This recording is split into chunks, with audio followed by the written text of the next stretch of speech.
السلام علیکم ورحمت الله وبرکاته. ټول په اجازه باندې یو دوه لاندې خبرې کوم. علم انسان د زندان نه راباسي.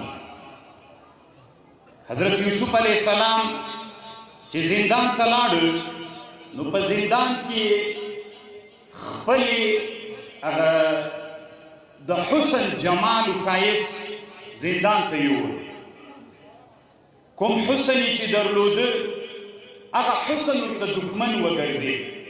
زندان ته یوړ، په زندان کې ډېر وخت تېر، خو الله عز وجل د ده جمال چې د حسن جمال و ده ته سبب د زندان وګرځېد، د زندان نه راخلاص نه شو. اما جمال علمی دی له زندان نه راخلاص. په زندان کې چا خوب لیدلی و هغه تعبیر وشو. بیا د هغې نه وروسته بادشاه خوب لیدلی و او د بادشاه هغه کوم خادم چې هغه ورته ویلي چې په زندان کې یو معبر و، ډېر ښه تعبیرونه یې کول. دغه خبر د بادشاه په مجلس کې یاده شوله او یوسف علیه السلام علم د تعبیر الرؤیا له زندان نه راوویست. د مجلس ګډونوالو علم داسې یو جوهر ده، داسې یو صفت ده چې دغه جمال د حضرت یوسف علیه السلام غوندې نبی چې هغه د حسن جمال بندي کړی و، اما د علم جمال د زندان نه راخلاص که. علم سړی د تیارکیو د زندانونو نه راخلاصوي.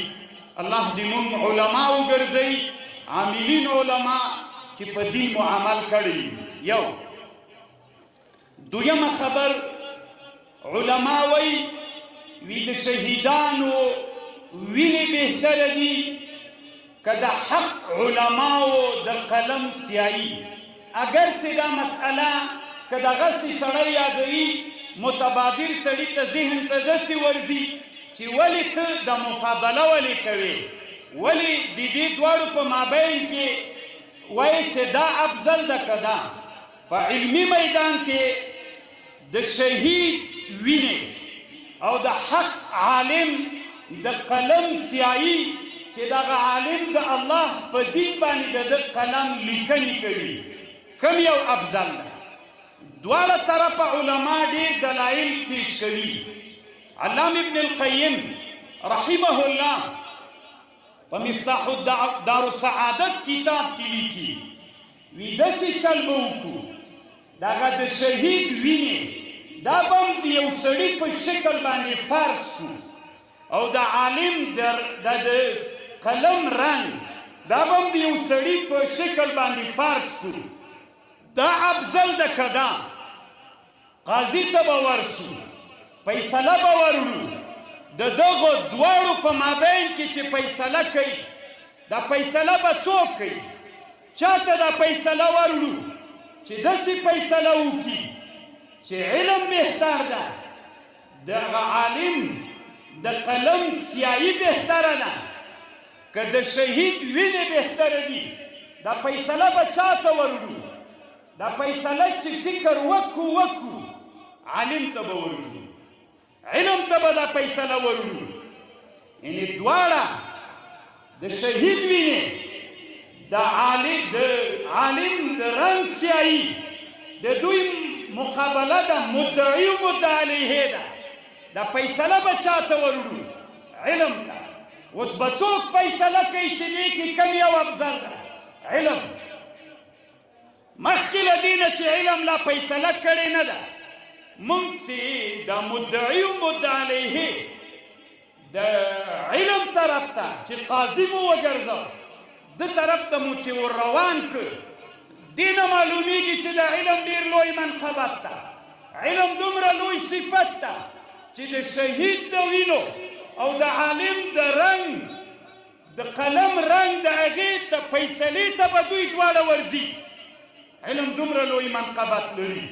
علامه ابن القیم وایي که سوال وکړي څوک، نو که علم ته ورسي فیصله ترې وغواړي، دا خو مولا فیصله کړې نه ده صرف ورځو خو که دا علم فیصله وکړله داسې یې ویلې چې د عالم دغه وینې دا د عالم د قلم رنګ دا د شهید د وینو نه افضلي دي که دا فیصله یې وکړه باید دا فیصله ونه منل سي ولې ځکه د ځان ته فیصله وکړه هغه قاضي چې متهم په دې وي متهم وي بیا خصوصا چې ځان ته فیصله وکړي متهمیږي د فیصله نه منل کېږي نو علم خو ځان ته فیصله وکړه بیا ابن القیم وی علم دومره لویه مرتبه لري چې علم باندې هېڅوک دا ګمان نه کوي چې د ځان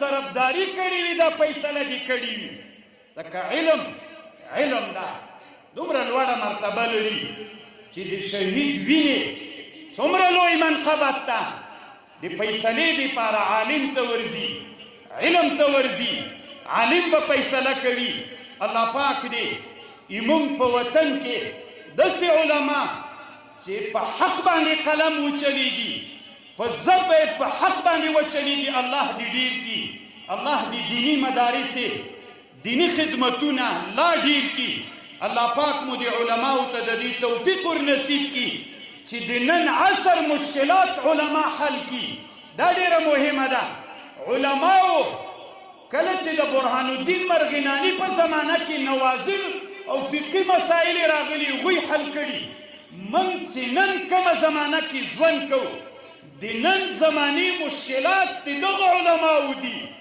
نن مشکلاتو فقهي نوازل د دوی کار ده دوی به حل کوي الله دې وکړي چې علما مو د نن عصر مطابق د اسلامي امت مشکلات حل وګرځي واخر دعوانا ان الحمد لله رب العالمين